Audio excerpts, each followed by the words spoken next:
अस्सलाम वालेकुम नाज़रीन कराम। शरीफ ख़ानदान की सियासत शुरू से डील ढील पर मुश्तमिल रही है। ये हमेशा डील करके ही मुल्क के अंदर आते रहे हैं और सरकारी वसाइल को हमेशा ज़ाती तशहीर ख़ानदानी तशहीर के लिए इस्तेमाल करते रहे हैं।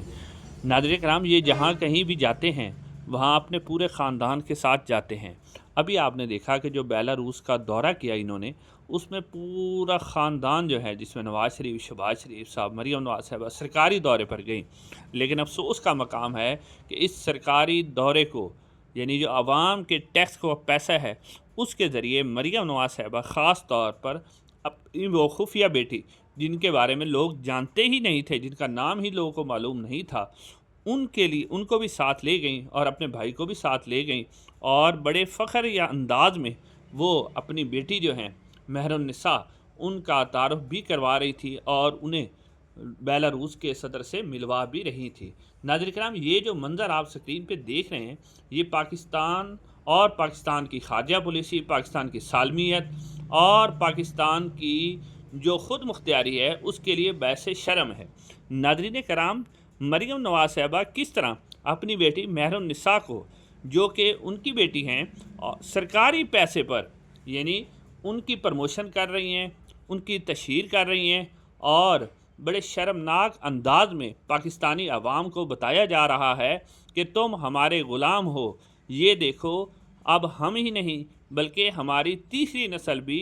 तुम पर हुक्मरानी करने के लिए तैयार है। इसीलिए अपनी बेटी, जिसको ना तो कोई सरकारी ओहदा है, ना वो मुंतखब हो के आई हैं, ना उन्हें किसी ने मुंतखब किया है, तो अब वो भी पूरे ख़ानदान के साथ सरकारी दौरे पर गई हुई है। यानी अब पाकिस्तान की आवाम को ये बताया जा रहा है कि पाकिस्तान जो है वो पाकिस्तान की मलकियत नहीं है, बल्कि ये एक ख़ानदान की विरासत है और उन्हीं को इसके ऊपर हुकूमत करने का हक़ हासिल है। नाज़रीन कराम, क्या पाकिस्तान का आइन, कानून और इस चीज़ की इजाज़त देता है कि अवाम के टैक्स के पैसों से आप अपने ख़ानदान की ज़ाती तशहीर करें और पूरे ख़ानदान को गैर मुल्की दौरों पर लेके जाएं, ख़ास तौर पर वो अफराद जिनके पास ना तो कोई सरकारी ओहदा है और ना ही वो मुंतखब होकर आए। नाज़रीन, जहाँ पर पाकिस्तान की आवाम भूख, बेरोज़गारी, गुर्बत, बिजली के बिलों से तंग, किसान तबाह, ज़राअत तबाह व बर्बाद हो चुकी है, लेकिन आप देखें कि शरीफ ख़ानदान अपनी ज़ाती तशहीर के लिए और अपने बच्चों के इंटरनेशनल सतह पर उनकी पजीराई करने के लिए, यानी दूसरे अल्फाज में अपने बच्चों की ज़ाती जो सीवीज़ है वो दूसरे मुल्कों को देने के लिए अवाम के टैक्स के पैसों से, जिससे करोड़ों ख़ानदानों के चूल्हे जलाए जा सकते हैं, वो उनको अपने ज़ाती तशहीर के लिए इस्तेमाल कर रहे हैं और अपने बच्चों का मुस्तकबिल जो है वो आगे बनाया जा रहा है और बताया जा रहा है ये मेरी बेटी है, ये आप पर आगे हुकूमत करेगी, ये आप लोगों से मिलेगी। नाज़रीन, ये सूरत हाल है। लेकिन इस पर सबसे जो अफसोसनाक बात सामने आई है वो ये है कि एक तो हमारे जो जर्नैल हैं, जो इनको लाने वाले हैं, कम अज़ कम अब हमें पता चल गया है कि वो भी हमेशा करप्शन का साथ देते हैं, क्योंकि वो ख़ुद करप्ट हैं और वो करप्शन का ही साथ देते हैं। और जब वो किसी को लाते हैं तो फिर जिनको वो लाते हैं वो भी अपनी मर्ज़ी का इस्तेमाल करते हैं और वो कहते हैं कि तुम भी खाओ और हम भी खाते हैं। और इससे भी बढ़कर अफसोसनाक अमल ये है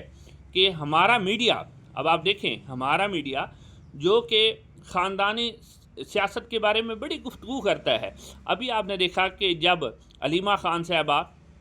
या उज़्मा ख़ान साहबा या बुशरा बीबी किसी तरह की उन्होंने सियासी एक्टिविटीज़ की जिसमें एहतजाज में उन्होंने हिस्सा लिया, तो इन्होंने बड़ी तनकीद की कि देखें जी, इमरान खान साहब के जो ख़ानदान के लोग हैं वो पार्टी में आ रहे हैं। लेकिन आज उस बिकाऊ मीडिया के मुंह बिल्कुल बंद हैं, उनको एक लफ्ज़ उनके मुंह से नहीं निकल रहा कि किस तरह आप एक सरकारी पैसे पर अपने ख़ानदान की ज़ाती तशहीर, अपने बेटियों, बेटों को, पोतों को, सबको साथ ले जा सकते हैं। इसका मतलब नाज़रीन कराम ये हुआ कि हमारा जितना भी मीडिया है वो क्या है, वो शरीफ ख़ानदान का ग़ुलाम है, इनके पैसों पर पलने वाला है और वो जो शरीफ ख़ानदान का पैसा है उसने हमारे मीडिया के मुंह पर ताले लगा रखे हैं और ये बेशर्मों की तरह खामोश हैं। हालांकि ये जो बेलारूस का दौरा है ये पाकिस्तान की ख़ुद मुख्तियारी, पाकिस्तान के आइन और कानून के साथ बहुत बड़ा मजाक है, लेकिन इस मजाक पर भी हमारे मीडिया की खामोशी है। وہ سمجھ سے بالا تر ہے، بلکہ سمجھ آتی بھی ہے کہ یہ کیونکہ خود ان سے لے کر کھاتے ہیں تو یہ کہتے ہیں ہم بھی کھاتے رہیں اور شریف خاندان بھی کھاتا رہے۔ انشاءاللہ اگلی ویڈیو ملاقات ہوگی۔ السلام علیکم۔